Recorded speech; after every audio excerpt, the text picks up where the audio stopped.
जय श्री राधे राधे राधे। साथियों, बंधुओं, हमेशा की तरह, नित्य की तरह आज फिर हमारे एक साथी ने प्रश्न किया है और पूछा है कि आप बताने का प्रयास करें कि अहिल्या का विवाह गौतम जी से ही क्यों हुआ था। ऐसी क्या शर्त थी जो गौतम जी ने ही पूरी की थी। तो साथियों, इस प्रश्न पूछा गया कि अहिल्या का विवाह गौतम जी से ही क्यों। तो साथियों, मैं इस प्रश्न का उत्तर देने जा रहा हूं और मेरे सभी साथी बहुत से प्रश्न करते रहते हैं। आज भी बहुत से प्रश्न किए और उनको आज मैं फोन पर बहुत से प्रश्नों का उत्तर देता रहा, लेकिन जिन्होंने शास्त्र आदि नहीं पढ़े हैं उनको समझाना बड़ा कठिन हो जाता है। चाहे कितना भी ज्ञान दे लो साथियों, कहते हैं ना, मूर्ख को समझाए थे ज्ञान गांठ को जाए, बड़ा कठिन हो जाता है। फिर भी साथियों, कई ऐसे प्रश्नों का उत्तर दिया मैंने आज साथियों को, लेकिन फिर एक प्रश्न आया सामने कि बताइए जी, अहिल्या का विवाह गौतम जी से ही क्यों। तो साथियों, अगर आप मेरे चैनल पर नए हैं, सब्सक्राइब नहीं किया है तो कर लीजिए। और साथियों, मेरे प्रश्न के जो आपके प्रश्न का उत्तर है मैं उसे देने जा रहा हूं और सुनिए क्या है। तो साथियों, बात यहां से शुरुआत होती है कि ब्रह्मा जी ने ब्रह्मांड की रचना जब की थी तो चित्र विचित्र विशेष प्रकार की रचना की थी और विस्तार किया था अहिल्या, और उसमें बहुत से ऋषि मुनि यों की भी उत्पत्ति की थी, मानसिक उत्पत्ति की थी। तो ब्रह्मा जी ने एक कन्या की उत्पत्ति की थी जिसका नाम अहिल्या था। अहिल्या का मतलब अहल्या, जिसका की सुंदरता का किसी की समानता नहीं, वर्णन नहीं किया जा सकता।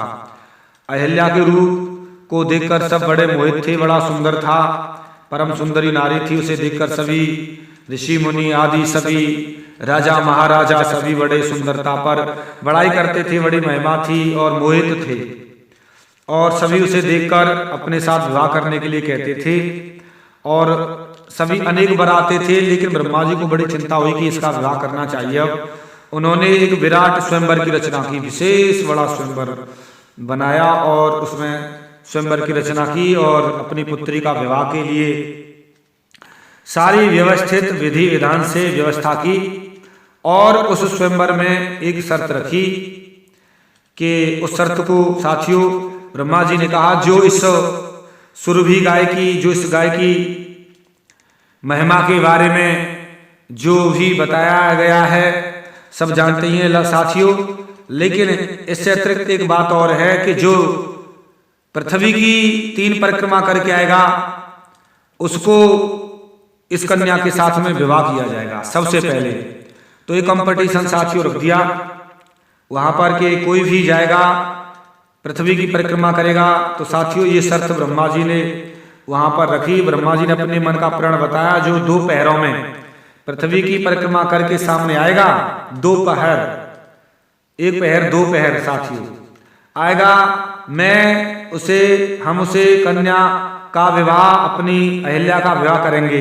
ऐसे प्रण को सुनकर देव ऋषि यक्ष गंधर्व तपस्वी दौड़ने लगे और पृथ्वी की परिक्रमा करने के लिए चल दिए। तब वे सब अमरपति इंद्र ऐरावत पर आरूढ़ होकर शीघ्र दौड़ने लगे, अर्थात हाथी को दौड़ाते रहे। अपने अपने वाहनों पर बैठकर सभी लोकपाल भी दौड़ते थे, कोई ऊर्ध्व मार्ग से, कोई किसी से, ऐसे करके वायु की गति से दौड़ते थे। कोई एक मार्ग से अटक कर ही गिर जाते, कोई साथ में ही उठकर दौड़ते।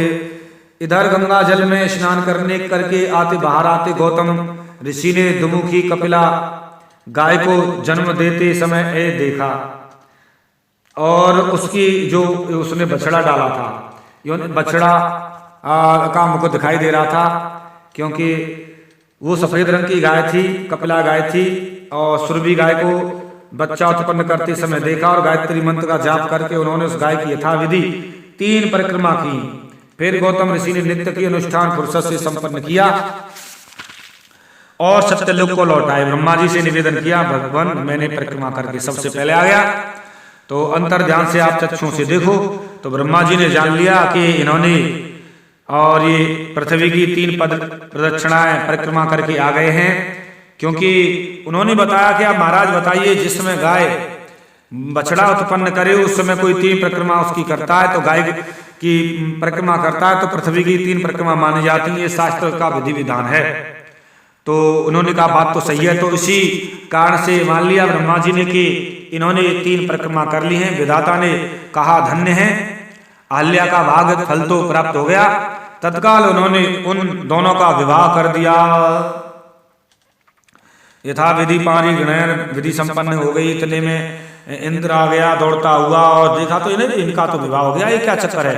बड़ा गुस्से में आया इनका, तो भाई ये कैसे वन की। ऐसे उन्होंने यहाँ गाय की 3 परिक्रमा कर ली और उसी से पृथ्वी की परिक्रमा मानी गई। तो बड़ा क्रुद्ध हुआ वन की, तुमने वृद्ध को कन्या दे दिया था, तुम तो यहाँ पर इस तरीके से उन्होंने कहा। तो उसमें गौतम जी ने अपना दिव्य रूप बनाया, जवान हो गए थे और पृथ्वी की 3 परिक्रमा कर ली थी। यह सोचकर बताया था कि इस तरीके से अहिल्या का, तो इंद्र बड़े गुस्से में आ गया। तो उन्होंने ठान ली अच्छा इसने बड़ा धोखा किया, क्रोध में कहा गया इंद्र की मैं भी अहिल्या का एक बार उपभोग करूंगा। तो साथियों इंद्र ने भी उसी दृष्टि से द्वेष के कारण कभी एक समय और गौतम जी स्नान करने गए थे, तो गौतम का रूप बनाकर वो आया था।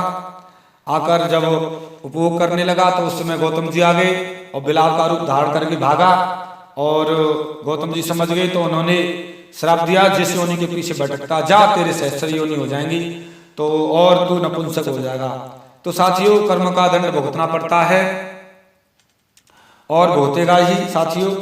तो साथियों मैंने ये बताया आपको कि क्या शर्त थी कि अहिल्या का विवाह गौतम जी से हुआ। यही शर्त थी कि अहिल्या परम सुंदरी थी और उसके स्वयंवर में ब्रह्मा जी ने शर्त रखी थी, दोपहर में जो पृथ्वी की 3 परिक्रमा लगा कर आएगा उसी से विवाह करूंगा। तो गौतम जी ने वहां पर बच्चा उत्पन्न करते समय गाय को देखा और 3 परिक्रमा लगा दी गायत्री मंत्र के जप के साथ में। तो उसी से उनकी 3 पृथ्वी की परिक्रमा मानी गई और वही क्योंकि विधान है, तो उसी कारण से ब्रह्मा जी ने गौतम जी के साथ में अहिल्या का विवाह कर दिया। तो साथियों मैंने ये आपके प्रश्न का उत्तर देने का प्रयास किया है और साथियों जरूर किसी गहरे रहस्य के साथ में मिलता हूं। तब तक के लिए जय श्री राधे राधे राधे, जय श्री राधे राधे राधे।